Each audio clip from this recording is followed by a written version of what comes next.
이번 시간에는 2011년 사회 생산자동화 기능사 필기 기출문제를 같이 풀어보도록 하겠습니다. 1번 보시겠습니다.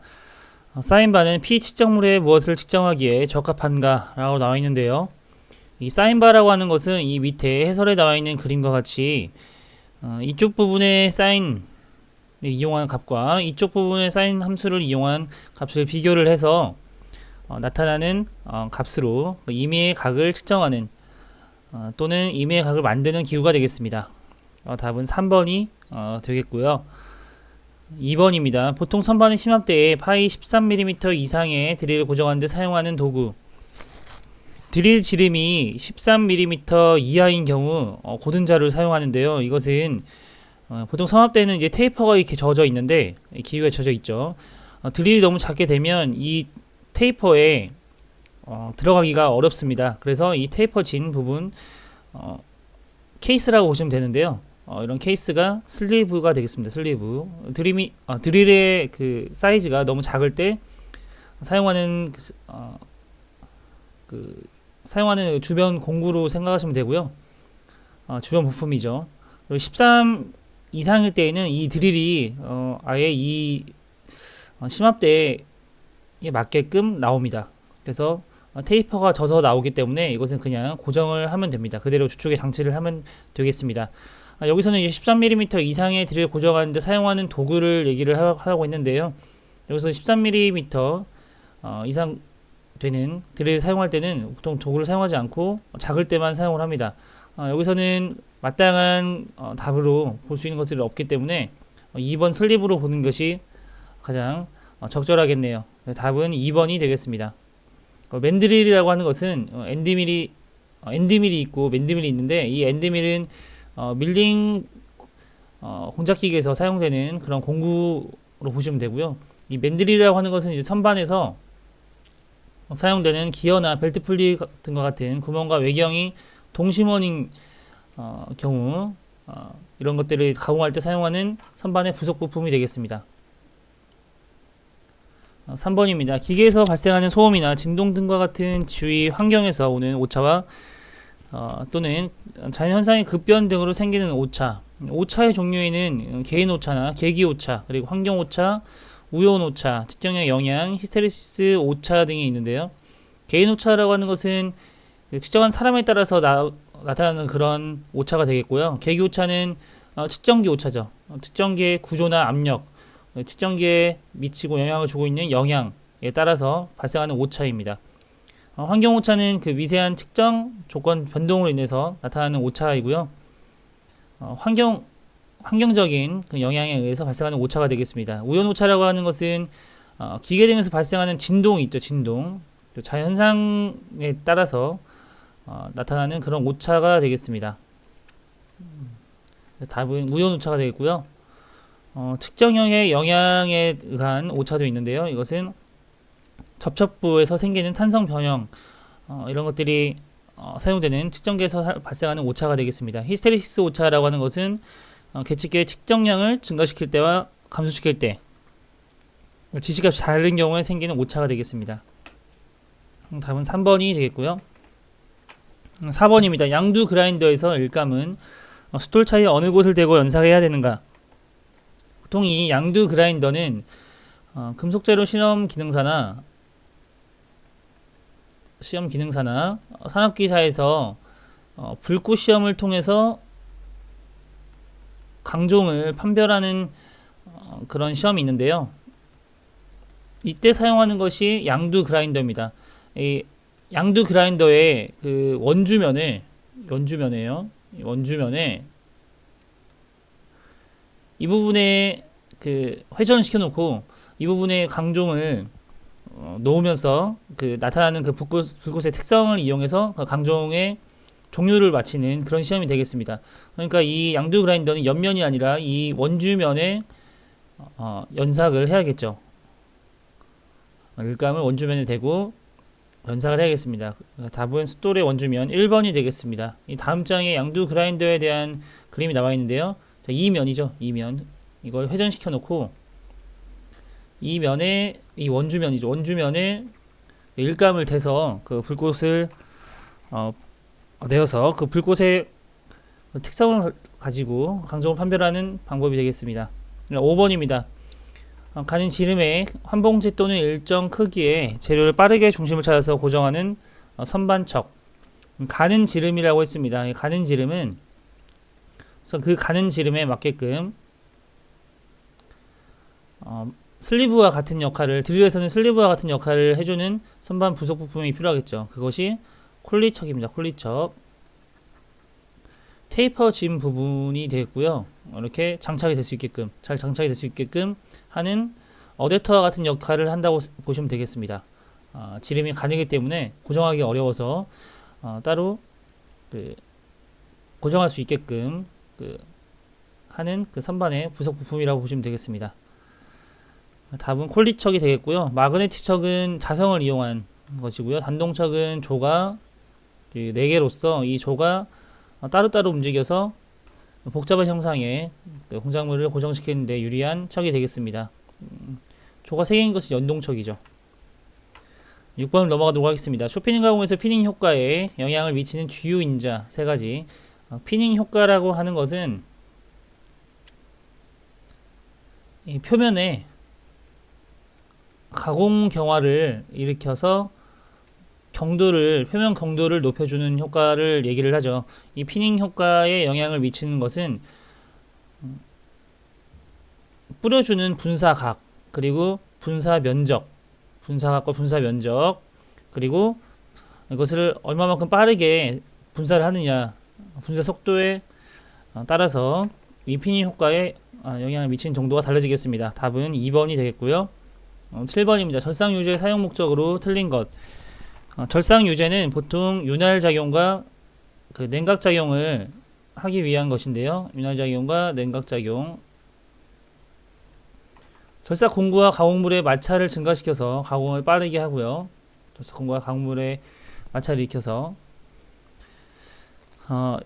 빠르게 한다는 말은, 마찰을 증가시켜서 빠르게 한다는 것은 그 칩과 공작물이 잘 붙도록 해준다는 뜻입니다. 그러니까 마찰을 증가시킨다는 말은 틀린 설명이 되겠죠. 오히려 마찰을 감소시켜서 칩과 공작물의 친화력이 떨어지도록 하는 것이 절상유제의 사용 목적입니다. 그리고 냉각시키고 정밀도 저하를 방지시키고요. 암호를 줄이고 윤활 및 세척 작용을 하고요. 그리고 공구의 인선을 냉각시켜서, 인선이라고 하는 것은 공구와 공작물이 맞닿는 부분을 얘기를 합니다. 공구 인선. 공구의 경도 저하를 방지합니다. 답은 틀린 것은 1번이 되겠습니다. 8번입니다. 선반 작업 시에 안전사항으로 틀린 것. 절삭 중에는 측정을 하지 않아야 되고요. 절삭 멈추고 나서 운전 정지시킨 후에 측정을 해야 됩니다. 기계 위에 공구나 재료를 올려놓지 않아야 되고요. 가공물이나 절삭 공구의 장착은 정확히 해야 되고요. 칩이 예리하니까 장갑을 끼고 하게 되면 선반 작업 같은 경우, 그리고 밀링 작업 같은 경우는 공작물이나 공구가 돌아가는, 회전하는 공작 기계이기 때문에 장갑을 끼고 하다가는 말려 들어갈 수 있으므로 굉장히 위험합니다. 그래서 장갑을 꼭 끼지 않고 작업을 해야 됩니다. 답은 4번이 되겠습니다. 9번입니다. 3차원 측정기의 구동부에 일반적으로 많이 사용되는 베어링. 3차원 측정기는 서로 측정점 점출점이 다른 직각인 X, Y, Z 3차원 공간으로 운동하면서 그 각선의 좌표를 검출하는 그런 측정기가 되겠는데요. 이 3차원 측정기에는 공기로 사용하는 공기 베어링이 주로 사용이 됩니다. 또는 볼 베어링이나 실린더 베어링도 사용이 되죠. 그래서 일반적으로 많이 사용되는 것은 1번 공기 베어링이 되겠습니다. 10번입니다. WA 60KMV로 표시된 연삭 숫돌에서 입자의 크기를 나타내는 것. 이 WA는 화이트 알루미나, 숫돌 입자를 뜻하죠. 화이트 알루미나. 60은 입도를 뜻합니다. 이 숫자가 커지면 커질수록 미세하다는 뜻이죠. 입도가 높아지니까요. K 같은 경우는 결합도를 뜻합니다. 조직은, M은 조직을 뜻하고요. B는 결합제, 비트리파이트 결합제 종류를 뜻합니다. 여기서 입도를 나타내는 것은 60이죠. 답은 2번이 되겠습니다. 11번입니다. 기계제조를 사용하는 치수 기입 시에 사용되는 기호와 그 설명으로 틀린 것. C는 45도 못따기죠. 못대기, 45도 못따기, 45도입니다. 지름 파이, SR은 구의 반지름이죠. 정사각형은 사각형으로 나타냅니다. 마른 목골이 아니라. 답은 4번이 되겠습니다. 12번입니다. 구름 베어링의 호칭 번호가 6001 C2P6으로 표시된 경우에 베어링의 안지름 60은 베어링의 계열을 뜻하고요. 단열 깊은 혼용 베어링의 계열임을 나타냅니다. 이 01이 이 부분이 베어링의 안지름을 뜻하죠. C2는 실드 기호, 그리고 P6은 궤도륜 형상 기호, 이 부분을 나타냅니다. 그래서 베어링의 안지름을 나타내고 있으므로 01이죠. 01은 0001 02 03 04에서 00은 10mm, 01은 12, 02는 15, 03은 17, 04는 20 곱하기 5를 해주면 됩니다. 04부터는 20입니다. 그러니까 08 정도는 곱하기 5를 해서 32가 되는 거죠. 여기서 안지름 01이므로 12가 되겠네요. 답은 3번이 되겠습니다. 13번입니다. 기계제도에서 사용하는 선의 분류에서 가는 실선의 용도가 아닌 것. 치주선과 치주보조선, 지선은 다 가는 실선으로 나타내고요. 여형선은 굵은 실선으로 나타내죠. 답은 4번이 되겠습니다. 14번입니다. KS 나사 표시에서 G 2분의 1 A로 기입된 기호의 올바른 해독. G는 관용 평행 나사죠. 근데 여기서 관용 평행 나사가 두 개가 나와 있습니다. 앞나사, 수나사. 그런데 이 앞나사와 수나사를 나타내는 것은 KS B0221 이 규격을 보시면 관용 평행 나사 앞나사인 경우에는 등급을 표시하지 않고요. 수나사인 경우에만 등급을 표시한다고 나와 있습니다. 여기 등급 A라고 표시가 나와 있기 때문에 이것은 수나사로 봐야겠네요. 답은 3번이 되겠습니다. 15번입니다. 재료기호가 SF340A로 표시되어 있을 때 이 재료는 무엇인가? 이 S는 스틸을 뜻합니다. 재료를 뜻하죠. 재료 강인 것을 뜻하고요. F는 포징입니다. 포징. 단강품을 얘기를 합니다. 단강품. 그리고 이 340이라고 하는 것은 최저 인장 강도를 뜻하죠. 여기서 재료는 무엇인가라고 나와 있는데 탄소광 단강품이 있네요. 답은 1번이 되겠습니다. 16번입니다. 추계치수가 100 플러스 0.05 마이너스 0.02일 때 치수공차는 얼마인가? 치수공차라고 하는 것은 최대 허용치수 마이너스 최소 허용치수가 되겠습니다. 최대 허용치수는 0.05죠. 마이너스 최소 허용치수는 마이너스 0.02입니다. 그래서 이게 플러스가 되니까 0.07이 되겠네요. 답은 4번이 되겠습니다. 17번입니다. 그림과 같은 도면은 물체를 제3각법으로 투상한 정면도와 우측면도입니다. 이 물체의 평면도로 가장 적합한 것. 이것이 정면도고 이게 우측면도죠. 위에서 바라본 게 평면도입니다. 이것을 삼각법으로 등각수상도로 나타내 보면 이 부분에 사각형으로 홈이 있겠고요.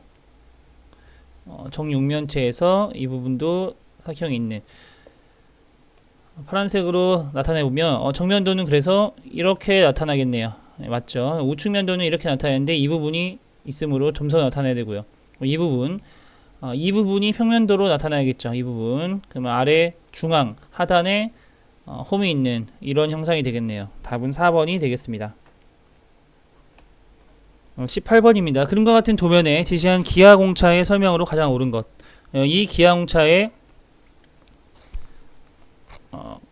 종류는 진원도죠. 진원도.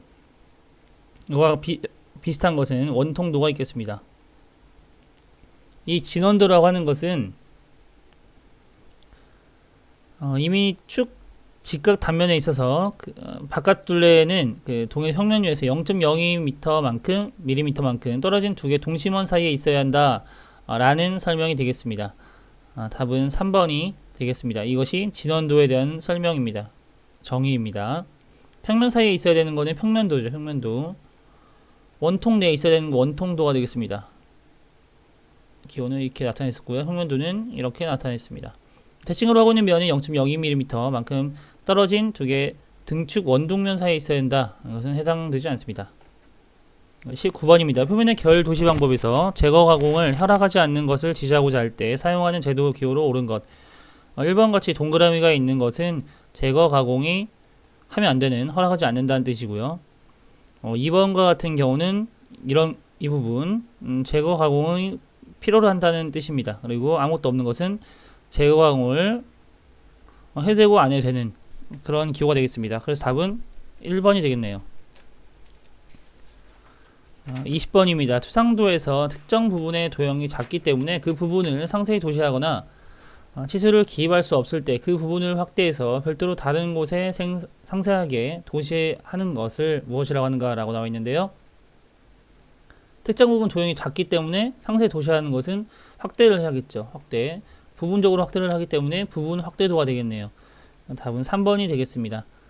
보조추상도는 경사면에 그 실제 모양 표시할 경우가 필요한 경우, 그리고 국부추상도 같은 경우는 한 국부, 그러니까 그것도 한 부분이죠. 한 부분만을 도시하는 것입니다. 왜 한 부분만을 도시해도 그 형태를 알 수 있는 경우를 나타내는 추상도죠. 부분 추상도는 말 그대로 그 부분만을 추상하는 경우가 되겠습니다. 21번입니다. 유압기계에서 작동류의 기능에 대한 설명으로 가장 바르지 않은 것. 작동류는 압력 전달 기능과 윤활 기능, 그리고 필터 기능, 필터 기능은 없죠. 필터 기능은 없고 방청 기능도 합니다. 이 방청 기능이라고 하는 것은 부식을 방지해주는 역할을 하죠. 필터 기능은 없고요. 필터 기능은 보통 필터나 흡입구 쪽에 있는 흡입 필터, 스트레이너 같은 것들이 필터 작용을 합니다. 흡입 필터인 스트레이너. 답은 4번이 되겠습니다. 22번입니다. 압축 공개 건조 방식이 아닌 것은 흡수식, 화학적 방법을 이용한 거죠. 화학적 방법을 이용한 흡수식, 그리고 흡착 실리카 겔 같은 고체 흡착제를 이용한 흡착식이 있고요. 냉동식이 있습니다. 냉각해서 건조를 하는 가열식은 없습니다. 답은 4번이 되겠습니다.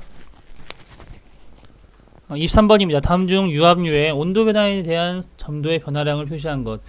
이것은 점도 지수에 대한 내용인데요. 이 점도 지수가 높을수록 온도에 대한 점도의 변화량이 작다는 뜻입니다. 그러니까 점도 지수가 높을수록 좋은 거죠. 답은 2번이 되겠습니다. 24번입니다. 포핏 밸브의 특징이 아닌 것. 포핏 밸브는 그 구조가 간단해서 먼지 등의 이물질을 영향을 받지 않고 잘 짧은 거리에서 밸브를 개폐할 수 있습니다. 밀봉 효과가 좋고요. 밀봉입니다. 밀봉. 복귀 스프링이 파손되어도 공기 압력으로 복귀를 하고요. 큰 변환 조작이 필요하고 다방향 밸브로 되면요. 구조가 단순해지는 게 아니라 복잡해지죠. 다방향 밸브로 되게 되면. 그래서 이 포핏 밸브는 보통 몸체가 시트에서 수직으로 이동하는 것으로 구조가 굉장히 튼튼한 특성을 가지고 있는 밸브가 되겠습니다. 답은 구조가 단순해진다가 아니라 복잡한 것이기 때문에 답은 4번이 되겠습니다. 25번입니다. 다음 중 어큐뮬레이터 추압기 용도로 적당하지 않은 것. 어큐뮬레이터 추압기 용도는 보통 탱크의 보조 역할을 한다고 보시면 되는데요. 이 탱크는 가장 중요한 역할이 저장을 해주는 거죠. 축적을 해주는 역할이죠. 그리고 2차열의 구동이나 맥동 제거, 액체의 수송, 충격 완충 등의 목적이 있습니다. 여기서는 해당되지 않는 것은 작동류 점도 향상이 되겠네요. 점도 향상까지는 시킬 수 없습니다. 답은 3번이 되겠습니다. 26번입니다. 다음 중 공합 모터의 특징을 설명한 것으로 틀린 것. 공합 모터의 특징은 공합과 유압의 특징만 잘 구분할 수 있으면 어렵지 않게 고를 수 있겠습니다. 폭발의 위험이 있는 곳에 사용할 수 있다. 폭발의 위험이 있는 것은 유압이죠. 그래서 사용할 수 있으니까 공합 모터의 특징 맞겠고요. 회전 스토크를 자유로이 조절할 수 있고요. 과부하 시 위험성이 없죠. 공합은 대기로 바로 과부하 시에는 바로 대기에 그 공기를 내보내면 되기 때문에 위험성이 없습니다. 에너지 변환 효율이 높다고 나와 있는데 공합은 압축성이기 때문에 변환 효율이 낮습니다. 답은 4번이 되겠고요. 27번입니다. 다음 중 동합장치의 특징이 아닌 것. 동합장치의 특징으로는 동력 전달 방법이 굉장히 간단하고요. 흠의 증폭이 용이합니다. 그리고 유압장치에 비해서 응답성이 우수하고요. 우수하지 않죠. 제가 잘못 말씀드렸네요. 유압장치에 비해서 응답성이 우수하다 나와 있는데 이 응답성이라고 하는 것은 압축성이기 때문에 그 실린더나 그 모터, 그 액추에이터가 그 신호를 받는 그 것을 이제 응답성이라고 하는데 이 응답성이 떨어지게 됩니다. 왜냐하면 그 공합성은 말씀드렸듯이 그 압축성이기 때문에 그대로 유압처럼 그대로 가는 것보다 응답성이 떨어지겠죠. 압축성이기 때문에 그렇습니다. 그래서 공합은 유압보다 제어성도 떨어지고요. 응답성도 떨어진다는 그런 단점이 있습니다. 답은 3번이 되겠고요. 에너지 추적도 용이합니다.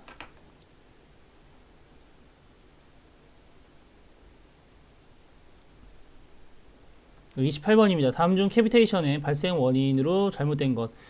이 캐비테이션 공동 현상이라고 하는 것은 그 주변의 그 압력 차이에 의해서 이렇게 공간이 생기는 것을 공동 현상이라고 하는데요. 공동이라고 하는 것이 빈 공간입니다. 빈 공간.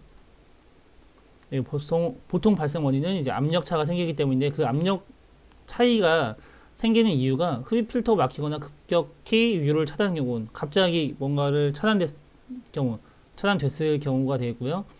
패킹부의 공기 흡입, 그리고 과부하이거나 오일 점도가 클 경우가 있습니다. 펌프를 전격 속도 이하로 저속 회전시킨다고 해서 압력 차이가 그렇게 많이 생기지 않죠. 답은 3번이 되겠습니다. 29번입니다. 방향 제어 밸브의 조작 방식 중에 기계 조작 방식에 속하지 않는 것. 플런저 방식, 기계적 방식이고요. 페달 방식, 이것은 인력 조작 방식이 되겠습니다. 페달이나 레버, 룬 버튼 스위치는 수동적으로 눌러야 되죠. 수동적으로 눌러야 되는 수동 방식, 인력 방식이 되겠고요. 롤러 방식, 기계 방식이 되겠습니다. 스프링 방식도 기계 방식이죠. 답은 기계 조작 방식에 속하지 않는 것, 2번 페달 방식이 되겠습니다.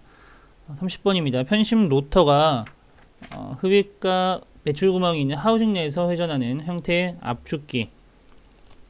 그래서 편심 로터가 나오게 되면 이것은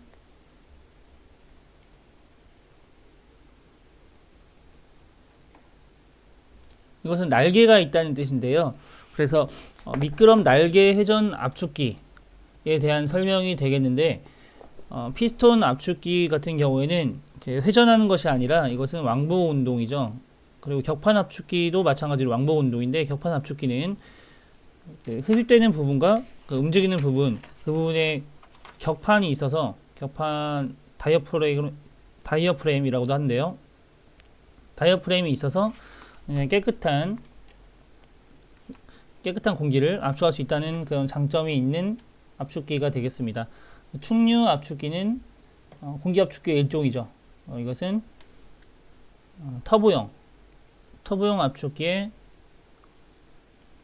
대표적인 날개를 그 축방향으로 한 것이 충류 압축기가 되겠습니다.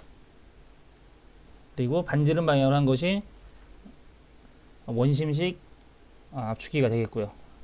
여기서는 이제 편심 로터가 나왔으니까 이 편심 로터가 흡입과 배출 구멍이 있는 하우징 내에서 회전하는 형태의 압축기. 답은 3번이 되겠습니다. 이 편심 로터를 잘 기억을 해두시면 되겠습니다. 편심 로터가 있는 것은 항상 날개가 있다. 그래서 날개 회전 압축기나 베인 압축기 등을 베인과 관련된 그런 용어를 생각하시면 되겠습니다. 압축기 같은